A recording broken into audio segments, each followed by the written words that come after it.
বর্তমানে সৌদি আরব কাজের কিন্তু কোনো অভাব নেই। আপনারা TikTok, Facebook, সোশ্যাল মিডিয়াতে দেখতে পারবেন যে কফি শপে ১০ জন ১৫ জন লোক নিতেছে, আবাসিক হোটেলে লোক নিতেছে, কাফেলা করে নিবে। আকামা এক্সপায়ার হলেও কোনো সমস্যা নেই। ইকামার নাম্বার না থাকলেও সমস্যা নেই। ইকামা করে নিবে। ৳২,০০০ বেতন, ৳২৫০০ বেতন, ওভারটাইম আছে।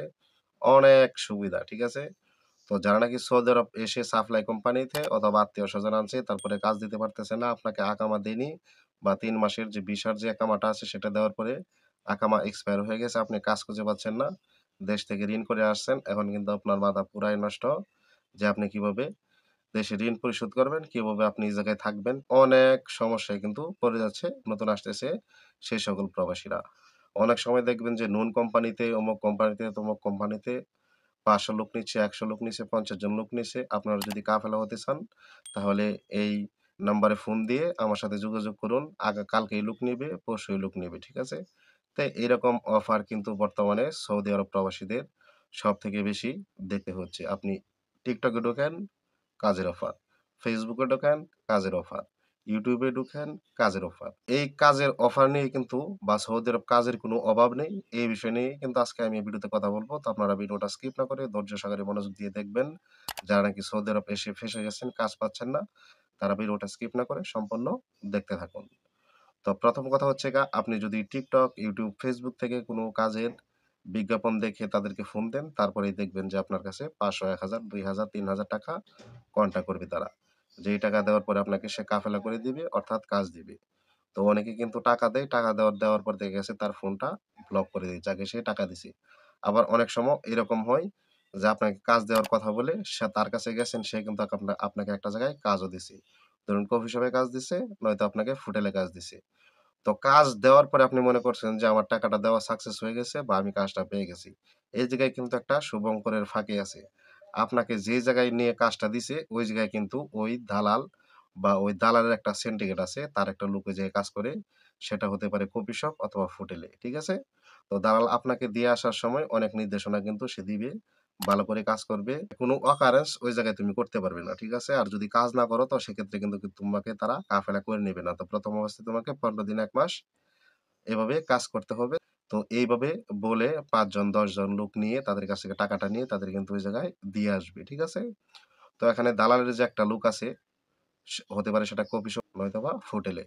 সে আপনাকে ১৫ দিন কাজ করাবে, ১ সপ্তাহ কাজ করাবে। ১ সপ্তাহ পরেই দেখবেন যে আপনাদেরকে একেকজনকে একেকটা ভুল ধরতেছে। আমার ওই রুম থেকে ওইটা নাই বা ওই কফি শপ থেকে ওইটা হারিয়ে গেছে। ওটা কোথায়? ঠিক আছে? হয়তোবা তুমি কাজ করো না। সেটা আমার মালিক দেখছে। আমার মালিক বলছে তোমাকে এক্ষুনি বের করে দিতে। আপনার কাছ থেকে কিন্তু দালাল কিন্তু আগেই টাকা নিয়ে গেছে। দালাল কিন্তু ওই জায়গায় কাজ করে না। ঠিক আছে? তো ওই জায়গায় কিন্তু দালালের একজন লোক থাকে। প্রতিনিধি থাকে। সে কিন্তু ওই জায়গায় কাজ করতেছে। তখন সে কিন্তু আপনাকে বলবে যে, "তোমাকে তো কফিল কাফেলা নিবে না। তুমি এখনই বের হয়ে চলে যাও।" তখন কিন্তু আপনাকে ওই জায়গা থেকে বের করে দিবে। তখন কিন্তু আপনি কিছুই করতে পারবেন না। এটা কিন্তু তাদের একটা পাতানো ফাঁদ। আসল কথা হচ্ছে ওই জায়গায় কিন্তু কোনো লোক প্রয়োজন নেই। আপনাকে ১ সপ্তাহ ১৫ দিন নিয়ে ওই জায়গায় খাটাবে মানে কাজ করাবে। তাদের কিন্তু কোনো লোকের প্রয়োজন নাই। আপনারা যাতে ওই ফাঁদটা বুঝতে না পারেন। যে আপনাকে এক জায়গায় কাজ দেওয়ার পরে যখন বলবে যে, "তোমাকে কাফেলা করে নিবে না, তুমি কাজ করো না" এই সেই। তোমার উপর যখন অনেক ধরনের অনেক দোষ দিবে, তখন মনে করবে যে তোমার সমস্যা, সেজন্য তোমাকে বের করে দিছে। আসলে কিন্তু সেটা না। এটা কিন্তু একটা দালালের পাতানো ফাঁদ। যাতে তুমি পরবর্তী বলতে না পারো, ওই যে আমাকে কাজ দিছেন তারা তো আমাকে কাফেলা করে নেয়নি। তখন সে বলবে, "আমি কি তোমাকে বলছি সুন্দর করে ভালোভাবে কাজ করবা তাহলে তোমাকে কাফেলা করে নিবে। তুমি তো সে জায়গায় ভালো করে কাজ করো নাই, উল্টাপাল্টা করছো সেজন্য তোমাকে কাফেলা করে নিবে না।" তো সেক্ষেত্রে কিন্তু দালাল ওই জায়গা থেকে মানে বেঁচে যাওয়ার একটা চান্স থাকে। এই জায়গায় আসল কথা হচ্ছে ওই জায়গায় লুকই নিবে না, কাফেলা লাগবে না, কোনো কিছুই লাগবে না। আপনার কাছ থেকে টাকাটা সে কিভাবে নিবে? সেইজন্য তারা কিন্তু এই ফাঁদটা পেতে পরবর্তী তারা ২ জনে কিন্তু টাকাটা ভাগ করে নিয়ে নেয়। আর ফাঁকি দিয়ে আপনার সময় যায়, আপনার টাকা যায়। ঠিক আছে? তো আশা করি আপনারা এই বিষয়টা বুঝতে পারছেন। তো আপনারা TikTok, Facebook, YouTube যত জায়গায় কাজের বিজ্ঞাপন দেখুন না কেন যে কাফেলা করে নিবে, আকামার নাম্বার থাক না থাক কোনো সমস্যা নেই। তো আমার কথা হচ্ছে যদি প্রকৃতপক্ষের কাজ হয়, যদি আপনার কাছে টাকা চায় বলবে, "ভাই তোমার কাফেলা হওয়ার পরে কিন্তু আমাকে এত টাকা দিতে হবে যেহেতু আমি কিন্তু আমার কাজটা ম্যানেজ করে দিছি।" তো সেক্ষেত্রে কাফেলা হওয়ার পরে আপনি টাকা দিবেন। আর এই জায়গায় আমি আপনাদেরকে একটা কথা বলে দিচ্ছি। আপনাকে যদি কেউ কাফেলা করে নিতে চায়, সকল কিছু তো আপনি বলে শুনে তার কাছে যাবেন। কাগজপাত্রী বের করার জন্য আপনার কাছে ৳৫০০ চাইবে, ওই টাকা আপনি দিবেন না। ঠিক আছে? আপনার ৳৫০০ দিলেই লস। বলবেন যে, "ভাই আপনার যদি ডিমান্ড থাকে ১,০০০, ২,০০০, ৩,০০০ রিয়াল আমি দিব। কোনো সমস্যা নেই। তো সেটা আমার কাফেলা যখন সম্পূর্ণ হবে, আপনি যে কাজ বলছেন সেই কাজ আমি পাবো এবং আমার কাফেলা সম্পূর্ণ হবে। তারপরেই কিন্তু আমি আপনাকে টাকাটা দিব। তো এখানে দালালটা যদি প্রকৃত লোক হয় বা ওই জায়গায় লোক লাগে, ঠিক আছে? তখন কিন্তু সেইভাবে রাজি হবে। কারণ সে জানে যে লোক নিবে, ঠিক আছে? কাফেলা। তো তার তো কোনো টেনশনের কারণ নেই। আপনাকে কাফেলা করার পরেই কিন্তু সে টাকাটা পাবে। আর যখন দেখা গেছে যে জায়গায় লোক লাগবে না, তখন কিন্তু সে আপনাকে বলবে যে, "না ভাই এভাবে হয় না।" যদি বলে যে এভাবে হয় না বা এভাবে করা যাবে না, তার কাছ থেকে সোজা কথা দূরে চলে যাবেন। কারণ এই জায়গায় যদি আপনি ৳৫০ দেন, আপনার ৳৫০ লস। আর সৌদি আরব কিন্তু বর্তমানে এই দালালি ব্যবসাটাই সবথেকে বেশি চলতেছে। যারা দেখবেন যে আপনাদেরকে কাজ দিতেছে, YouTube, Facebook, TikTok এ বলতেছে যে আমার কাছে ১০ জন লোক লাগে, ২০ জন লোক লাগে। খোঁজ নিয়ে দেখেন যে তাদেরই কিন্তু কোনো কাজ নেই। তারা এভাবে দালালি করে TikTok, Facebook এ মানুষের কাছ থেকে কিন্তু লক্ষ, লক্ষ রিয়াল হাতিয়ে নিচ্ছে। তো যারা নাকি সৌদি আরব ভাই নতুন এসে গেছেন, কাজ পাচ্ছেন না, কাজ খুঁজুন। কোন দালাল যদি বলে যে কাজ দিবে, তাদেরকে সোজা কথা বলে দিবেন, কাফেলা হওয়ার পরে আমি টাকা দিব, তার আগে ৳১ দিব না। যদি সে রাজি থাকে তাহলে বুঝবেন সে অথেন্টিক লোক, আপনাকে কাফেলা করে নিবে, তখন আপনি তার কাছে যাবেন বা তার কাছে আপনার সকল কাগজপাতি দিবেন। আর যদি সে বলে না এভাবে হয় না, তার কাছ থেকে সোজা সালাম দিয়ে চলে আসবেন। কারণ সে আপনাকে কাফেলা করে নিবে না, আপনার কাছ থেকে টাকাটা হাতিয়ে নেওয়ার ধান্দা করতেছে।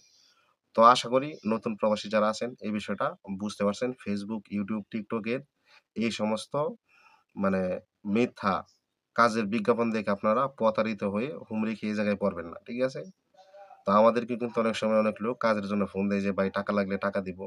ভাই আমার কাছে যে কাজ থাকে আমি তো জেনে শুনে আপনি ৫,০০,০০০ ৳৬,০০,০০০ খরচ করে আসছেন। আমার ভিতরে তো একটা মনুষ্যত্ববোধ আছে। আমি তো এই কাজটা পারব না যে আপনাকে অন্য জায়গায় গিয়ে আপনার কাছ থেকে কিছু টাকা খেয়ে ধরেন আপনার কাছ থেকে ২-৩,০০০ রিয়াল নিলাম। আমার বাংলাদেশের ৳১,০০,০০০ হয়ে গেল। তো আমি যে টাকাটা নিলাম আপনাকে তো আমি আবারও বিপদের মধ্যে ফেলতেছি। ঠিক আছে? তো আপনি এক জায়গায় যাবেন। সারাটা জীবন আমাকে গালিগালাজ করবেন। ভাই ওইটা আমি নিতে পারব না। আমাকে অনেকেই ফোন দেয় যে, "ভাই আমাকে একটা কাজ দেন। আমি লাগলে এখন আপনাকে ২,০০০, ৩,০০০, ৳৫,০০০ দিব।" তো আমার কাছে কাজ থাকলে তো ভাই আমি আপনাকে কাজ আমার কাছে কাজ নেই। আমি আপনাকে কিভাবে কাজ দিব? আর আপনার সাথে কিভাবে মিথ্যা কথা বলব? এটা আমার দ্বারা হবে না। আমি বলতে পারব না। তখন আমি কিন্তু সরাসরি তাদেরকে বলে দেই যে, "ভাই আমার কাছে কোন কাজ নেই।" তো যারা নাকি Facebook, TikTok, YouTube এ কাজের বিজ্ঞাপন দেখবেন, ওখান থেকে দূরে থাকবেন। বা তাদের সাথে কথা বলবেন যে, "ভাই আমি কাফেলা হওয়ার পরে কাজ মানে আপনাকে টাকা দিব। তার আগে ৳১ দিবে না।" রাজি থাকলে তার সাথে কথা বলবেন। আর যদি সেভাবে রাজি না হয়, সালাম দিয়ে চলে আসবেন। আশা করি নতুন প্রবাসীরা এই কথাটা বুঝতে পারছেন। তো যারা নাকি নতুন আসবেন, আসার পরে যদি আপনারা এই ভিডিওটা দেখেন, তারাও কিন্তু এই জিনিসটা মাথায় রাখবেন। নয়তো কিন্তু আপনি একটা ঝামেলায় ফেঁসে যাবেন। ঠিক আছে? তো আশা করি বিষয়টা আপনারা ক্লিয়ার ভাবে বুঝতে পারছেন। তো ভিডিওটি ভালো লাগলে অবশ্যই লাইক, কমেন্ট, শেয়ার এবং চ্যানেলটি সাবস্ক্রাইব করে রাখবেন। সম্পূর্ণ ভিডিও দেখার জন্য আপনাকে অসংখ্য ধন্যবাদ। দেখা হবে আবারও নতুন কোনো ভিডিও নিয়ে। সে পর্যন্ত ভালো থাকবেন, সুস্থ থাকবেন। আল্লাহ হাফেজ।